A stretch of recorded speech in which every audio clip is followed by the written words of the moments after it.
பாஜக மறுபடியும் ஆட்சிக்கு வந்தால் இந்திய நாடே தோற்று போகும் என்பதை நாம் புரிந்து கொள்ள வேண்டும். இந்த நாட்டிலேயே மிக பணக்கார கட்சி ஒண்ணு இருக்குன்னா அது அவங்கதான்.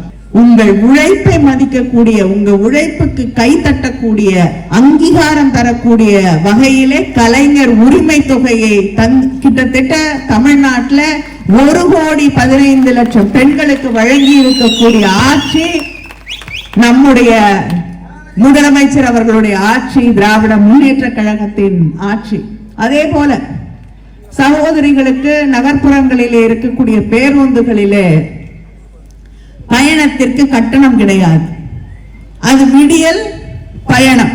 கிட்டத்தட்ட 888 ரூபாய் சராசரியாக அவர்கள் ஒவ்வொரு மாதமும் மிச்சம் பிடிக்கிறார்கள்.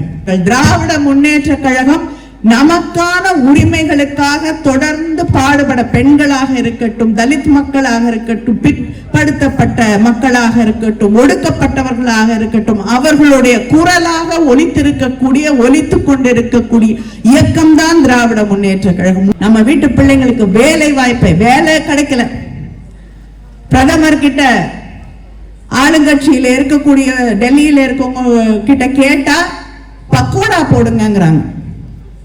வேலை இல்லைன்னா பக்கோடா போடுறது கூட ஒரு வேலை தான், அந்த வேலையை செய்யுங்கிறாங்க. இத சொல்றதுக்கு நீங்க எதுக்கு இல்லையா? டெல்லி, பாம்பே என்று பல்வேறு சூரத் என்று பல்வேறு இடங்களில் இருந்து இங்கே தைக்கப்பட்ட துணிகளை வாங்கி செல்வதற்காக கூட்டம் கூட்டமாக வியாபாரிகள் வந்து கொண்டிருப்பார்கள் என்று அந்த நிலையை மீண்டும் கொண்டு வருவோம். மறுபடியும் எல்லோரும் திரும்பி பார்க்கக்கூடிய ஒரு இடமாக இந்த பகுதியை மாற்றி காட்டுவோம். வரக்கூடிய தேர்தலில் இந்தியா வெல்லும், இந்திய நாடு வெல்லும். 40 நமதே, இந்த நாடும் நமதே. நன்றி, வணக்கம். பிரதமர் உட்பட பேசும் பொழுது நாங்க 400 இடங்களில் வெற்றி பெறுவோம், 370 இடங்களில் வெற்றி பெறுவோம் என்ற பரப்புரையை தொடர்ந்து ஒன்றியத்தில் இருக்கக்கூடிய பிஜேபி வைத்துக் கொண்டிருக்கிறது. ஆனால் அந்த நேரத்தில் தான் அவர்களுக்கு எதிராக நாம் வைக்கக்கூடிய வாதம் இந்தியா வெல்வது நிச்சயம். இதில் 2 அர்த்தங்கள் இருக்கிறது. ஒன்று, பாஜக மறுபடியும் ஆட்சிக்கு வந்தால் இந்திய நாடே தோற்று போகும் என்பதை நாம் புரிந்து கொள்ள வேண்டும். அவர்களுடைய வெற்றி என்பது இந்த நாட்டின் தோல்வி.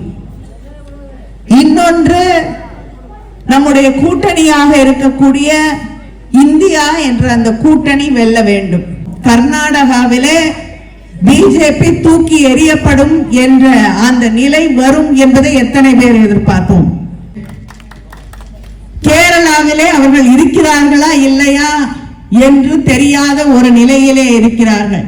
தமிழ்நாட்டில் அவங்களை பத்தி நம்ம பேசவே வேண்டிய அவசியம் இல்லை என்ற நிலையிலே இருக்கிறார்கள். இப்படிப்பட்ட ஒரு நிலையிலே நாம் தன்னம்பிக்கையோடு இருக்க வேண்டும். நிச்சயமாக இந்த நாடு வெற்றி பெறும், ஆட்சி அங்கே மாற்றப்படும் என்ற அந்த உறுதியோடு இந்த தேர்தலிலே நாம் பணியாற்ற வேண்டும். சுப்ரீம் கோர்ட் இந்த பிஜேபி ஆட்சியிலே கொண்டு வரப்பட்ட ஒரு சட்டம், எலக்ட்ரல் பாண்ட்ஸ். யார் வேணாலும் ஒரு கட்சிக்கு நிதி கொடுக்கலாம், எவ்வளவு வேணாலும் கொடுக்கலாம், எந்த கணக்கும் கொடுக்க வேண்டிய அவசியம் இல்லை.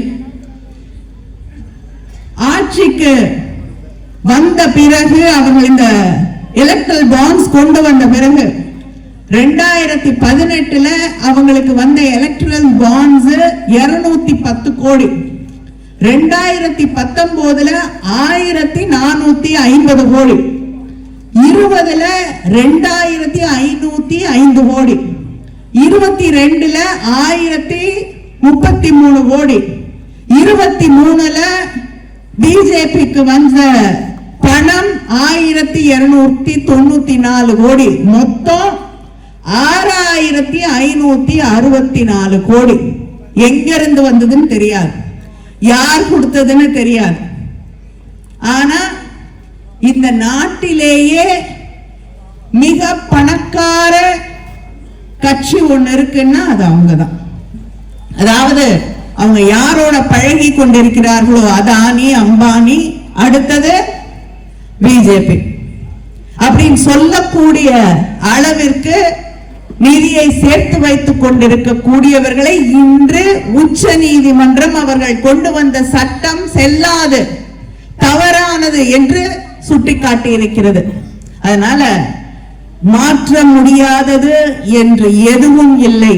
மக்கள் நினைத்தால், இங்கே இருக்கக்கூடிய மனிதர்கள் நினைத்தால், தமிழர்கள் நினைத்தால், திராவிட முன்னேற்ற கழகம் நினைத்தால் எதையும் மாற்றி காட்டும் என்ற அந்த உறுதியோடு இந்த தேர்தலிலே நாம் பணியாற்ற வேண்டும்.